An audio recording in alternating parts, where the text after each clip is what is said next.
Alors aujourd'hui, on va s'attaquer à un sujet quelque peu explosif, c'est le dialogue.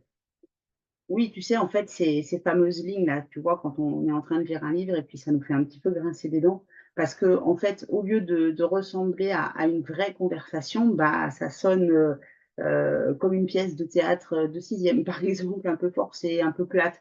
Et surtout, bah, du coup, ça fait pas très crédible, en fait. Alors, comment éviter ça? Comment faire en sorte, si tu veux, que tes personnages parlent vrai, qu'ils fassent vibrer ton lecteur, au lieu de lui faire lever les yeux au ciel? Bonjour et bienvenue dans cet espace, dédié à l'écriture et à la publication. Je suis Gwenaëlle, ta coach en écriture et en autopublication.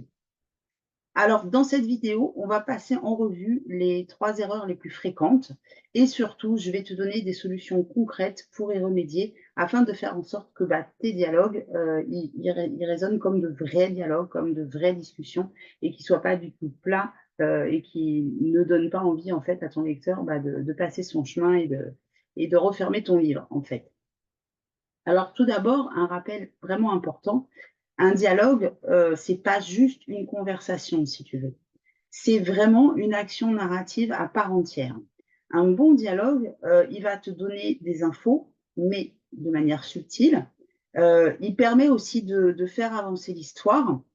Il révèle, également des intentions cachées et surtout, bah, il révèle le personnage à travers, sa manière de parler, si tu veux. Donc, est-ce que tu vois la différence entre juste parler pour parler, et c'est pas du tout le cas des dialogues dans un livre. Dans un livre, le dialogue, il est vraiment là pour montrer qui on est, ce qu'on veut et parfois bah, ce qu'on ne veut aussi surtout pas dire. Alors, la première erreur qui est assez classique, en fait, c'est que tous les personnages ils vont avoir la même voix. Par exemple, un ado, une grand-mère, une avocate ou un plombier. En fait, si tout le monde s'exprime de la même manière, avec les mêmes tournures, les mêmes structures de phrases, quelque part ton lecteur, il va vite décrocher. En fait, idéalement, il faut que tu adaptes ton vocabulaire, hem, en fonction des personnages, en fonction du niveau de langage et des tics de langage de chacun. Parce que dans la vraie vie, en fait, bah, tout le monde ne parle pas de la même façon. Par exemple, si tu fais parler un ado, tu vois, il va te dire des choses comme, «Ouais, sérieux, tu abuses», tu vois? Il est dans ce registre-là.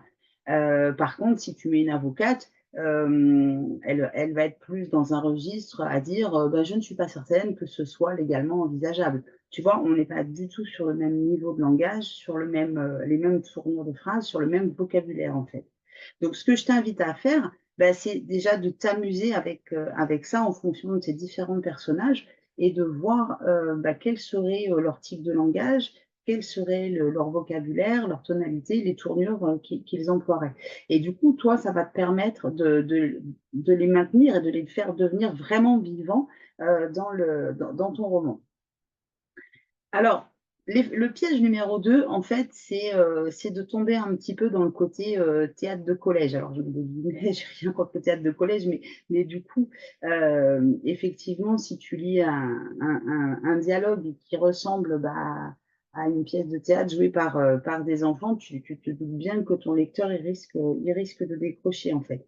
Et c'est quelque part souvent un piège assez courant. Hem, Tu vois, c'est un moment un petit peu, où le dialogue, il est trop propre, trop lisse, ou alors trop explicatif, trop écrit quelque part, si tu veux. Tu vois, il faut savoir jouer par moments avec les silences, avec les non-dits, avec différentes choses, si tu veux. Donc je vais te donner un exemple un peu caricatural, mais voilà, imagine cette phrase, «Bonjour Jean, je suis ravie de te voir ici dans notre appartement parisien où nous vivons depuis 10 ans». Est-ce que tu vois ce que je veux dire? Tu vois? Ça fait vraiment très linéaire et ça donne toutes les explications dans la phrase de dialogue et tu te rends bien compte que personne ne parle comme ça dans la vraie vie, en fait. Hem, donc déjà, ce que je peux te révéler comme petite astuce, c'est d'enlever de ton dialogue tout ce que le lecteur sait déjà, parce que tu l'as déjà mentionné, ailleurs dans ton récit, si tu veux. Et tu peux faire aussi confiance à tout ce qui est implicite. Et enfin, un dernier conseil là, qui est vraiment primordial, c'est de lire en fait tous tes dialogues à voix haute. Presque le jouer, tu vois? De le faire comme si c'était un vrai dialogue et tu verras tout de suite ce qui cloche et ce qui sonne faux, en fait. Alors, une autre erreur, concernant les dialogues, c'est, d'avoir des dialogues qui sont désincarnés. C'est-à-dire, juste une ligne de dialogue et puis une autre et puis une autre et puis rien autour, en fait. Heu Pardon. Mais tu vois, dans la vraie vie, ben, on parle pas en restant figé, on n'est pas, face à face comme des robots en attente de mise à jour quelque part. Comme je te disais, tu vois, il y a des silences, il y a des gestes, il y a des regards, donc ça, il faut que tu le mettes dans ton récit, il faut que tu le mettes dans ton dialogue pour qu'on vive la scène. Visualise-la en fait comme si c'était un film et tu vois bien que, les personnages, ils bougent, ils haussent les épaules, il se triture les mains, il lève les yeux au ciel, enfin, tu vois, il se passe plein de choses si tu veux. Donc moi, je t'invite vraiment à ajouter, des actions, des réactions physiques ou de la tension, dans tes dialogues. Par exemple, tu vois, si je te dis, «Tu as encore menti». Elle serre la mâchoire, les doigts crispés sur le rebord de la table. «C'était pas volontaire», murmura-t-il en évitant son regard. Est-ce que tu vois le truc? Tu vois? Ça respire un peu plus, ça vibre et c'est pas du tout plat, en fait et on a, en fait, tout ce qui n'est pas dit, mais qui est montré, par les attitudes de tes personnages. Alors pour résumer, en fait, comme on l'a vu, hein, durant toute cette vidéo, bah, chaque personnage, il doit avoir sa propre voix, son propre vocabulaire, ses propres tournures de phrases, sa propre façon de s'exprimer, voire, ses propres tics de langage, en fait. Il faut éviter aussi les dialogues surécrits, hein, comme on a vu, où on donne trop de détails, où on raconte déjà des choses qu'on a d'ailleurs, pas souvent déjà dites, si tu veux. Il faut vraiment laisser place, à la fluidité et au naturel. Et enfin, bah, du coup, les dialogues doivent être vivants. Donc il faut ajouter du rythme, du corps, des émotions. En fait, il faut vraiment les faire vivre, quoi. Et vraiment, je t'invite, à chaque fois que tu écris un dialogue, alors pas forcément à chaque fois, mais au moins quand tu auras, fini ton 1er jet, quand tu reliras ton texte, relis au moins tous les dialogues à voix haute, parce que ça va te permettre de voir ce qui colle, ce qui colle pas, ce qui est plat, ce qui mérite, tu vois, d'être modifié, en fait. Donc en lisant à voix haute, bah, tu vas te rendre compte tout de suite de ce qui cloche et de ce qui va. Alors, dis-moi en commentaire, hein, n'hésite pas à me dire, toi, par rapport au dialogue, bah, quel est ton plus gros défi quelque part? Est-ce que tu galères à les écrire ou est-ce que tu adores, écrire des dialogues en fait?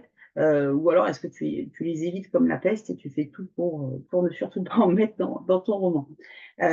N'hésite pas aussi, hein, si tu veux, aller plus loin, j'ai fait un article sur mon blog, donc sur cette thématique. Je te mets le lien, dans la description, sous cette vidéo, si jamais tu as envie d'aller un petit peu plus loin.